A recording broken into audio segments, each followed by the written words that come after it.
What's up, everyone? Hope you're doing well. I've been sinking my teeth into the new Update 19 patch 1.050, and I want to walk you through everything that matters, why it actually changes how matches play out, and what you'll probably notice the moment you load into Smolensk. The update drops you into a very different tempo compared to previous maps. Smolensk is dense, layered, and built around vertical fights and tight streets, with a real emphasis on interior combat, key riverside choke points, and a few standout landmarks like a tram depot and a train station that naturally become hotspots for fights. What's most interesting here isn't just the map itself, it's how the artillery ecosystem has been rewritten. They've introduced a dedicated artillery unit and a new class of self-propelled artillery vehicles, and those changes shift indirect fire from being a kind of background annoyance into a deliberate, strategic resource that teams now need to plan for. Instead of everyone being able to spam static guns willy-nilly, artillery tools are now tied to specific squad roles and a munitions economy, which immediately makes commanders and logistics players more central to the flow of the match.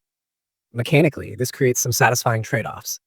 SPAs are powerful when deployed correctly, and they can deliver both direct and indirect fire, but they aren't free to field. The new artillery roles are meant to encourage coordination. Observers, engineers, and support players need to work together to call, correct, and sustain bombardments. And that changes what it means to hold an objective. If your team commits munitions to an SPA, that's a conscious decision to invest in firepower rather than other assets, which leads to interesting choices for the commander about where to spend finite resources. On a tactical scale, Smolensk rewards different behaviors than the wide-open maps. Armor can still dominate on certain approaches, but the tight alleys and multi-story buildings make tanks vulnerable to ambushes, and infantry with high situational awareness suddenly become the gatekeepers of city streets. Expect squads that control upper floors and roof lines to have outsized influence. They can spot and call artillery, deny routes to armor, and hold choke points that force the enemy into predictable, punishable movements. That verticality also makes spotting and correcting artillery more valuable, because an observer with a good line of sight can convert a couple of well-placed salvos into stalled advances or cleared compounds. From a balance perspective, introducing high-impact SPAs alongside a revamped static artillery system is always going to be a tuning headache, at least initially. Early impressions suggested that some SPA loadouts hit hard, both in AP versus vehicles and HE versus clustered infantry, so expect the meta to evolve as the devs iterate.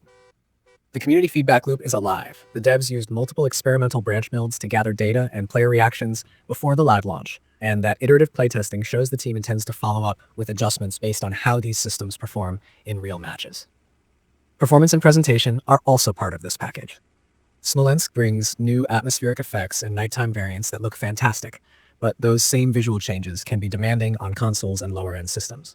Console patch notes and community posts warned it's a relatively large download, unload, and players might notice frame hits in dense firefights. Keep an eye on your settings if you're pushing consoles or older GPUs, and expect patches that smooth out any rough edges as reports come in. One last thing to call out is how this update changes the social dynamic of the matches. With artillery now more gated and more impactful when used well, leadership roles, commanders, squad leaders, observers, suddenly carry even more weight. Teams that communicate and coordinate munitions, SPA spawns, and observation will tangibly outperform disorganized groups who can't capitalize on the new tools. The new map layout amplifies this. Control key buildings and you control the lines of sight and the ability to call effective fire, which turns coordination into a force multiplier. Alright, that's the long and practical of it. Smolensk reshapes engagement ranges and vertical play, SPAs and the artillery rework change resource decisions and elevate coordination. And the initial balance and performance will be something to watch as the devs iterate with community feedback.